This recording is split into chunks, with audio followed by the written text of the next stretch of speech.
been perhaps critical too much of other adaptations compared to this. I will say that just going with the music, there was quite an overlap between this and the Peter Jackson films in terms of the musical score. And although I may have criticisms of Rings of Power and the film trilogy, and of course the Hobbit trilogy, I think the music has been interestingly very parallel in terms of excellence. I would still say, of course, that the Jackson films did have the superior score, and that remains true, but this really was very close. Just this episode was remarkably close in terms of the music. And of course, Howard Shore is contributing a bit to Rings of Power, but they're still separate artistic works. So I'd give the music in this episode a legitimate 9 out of 10. I'd give the Howard Shore score with the Lord of the Rings film trilogy music score a 9.5. But that's pretty high when you think about it. Pretty great work with the music.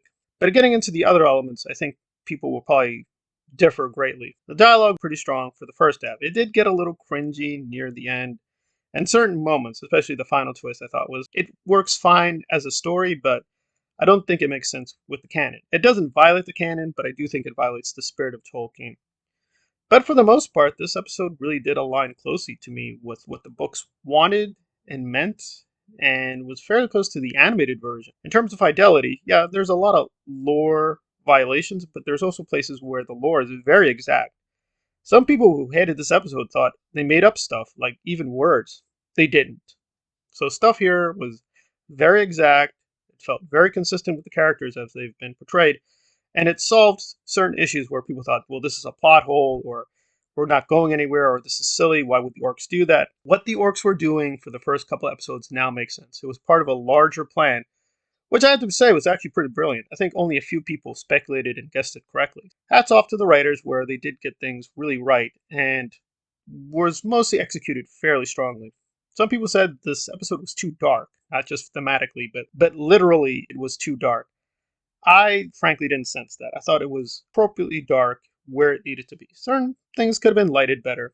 Probably the major weaknesses were in the stunt work as well as the editing. The editing was very poor in some places. I could swear I saw, I'll just say, the Game of Thrones actor riding on horseback. I definitely knew it wasn't him. I definitely knew that was the stunt double. So there were certain places where you could see the stunts, you could see the doubles, and you could see some errors. For instance, in some cases where people were fighting the orcs with swords, people swung the swords, it made an impact, but there's no blood. In some places, they could have been much more exact with the editing.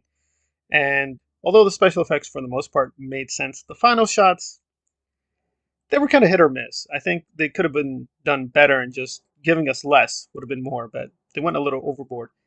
But for the most part, it looked good, it was well shot, it was well edited in most places, and very well acted, especially Adar and Arondir. They were really the standouts. Again, this doesn't feature the entire cast, so it may be a little skewed.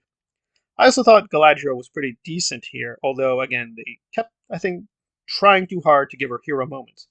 For the most part, she was good, especially the stunt work where she does something on horseback, which I thought was very appropriate. It's limited, it made sense with her abilities, but when she does a certain scene with one of the villainous characters, near the end, I thought that was overdone. She was acting more like Batman or the Dark Knight, but didn't quite make sense. And on the Dark Knight, I picked this up in Westworld. You will definitely see, and I don't think it's even an Easter egg. I think they did legitimately copy paste a part of the Dark Knight, one of the Harvey Dent speeches, and gave it to Arondir. It wasn't cringe, but it was so obvious. Like Bronwyn and Arondir were basically saying, "It's darkest before the dawn. It's so dark, but the dawn is coming. I promise you." I mean, the wording was even similar. So, if I was critical of Westworld for getting, frankly, a little creatively bankrupt and just stealing Christopher Nolan stuff, I have to be critical here. There was a few things that were basically pilfered from Nolan, even a little Kubrick stuff. But the dominant influence here was not just Tolkien, but Peter Jackson.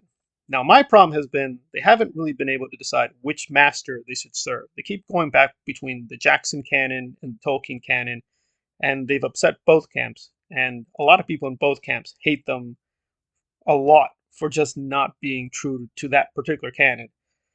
I'm okay with them flipping back and forth to some extent, but when they go overboard or it's frenzied or incoherent, it's really displeasing in both senses. It just isn't adding up. But here, it finally felt cohesive and balanced. It felt like the right balance between the Peter Jackson fandoms and the Tolkien fandoms, right? Because you're going to have the book purists, you're going to have the people who are purists about the animated versions, you're going to have the extended edition purists.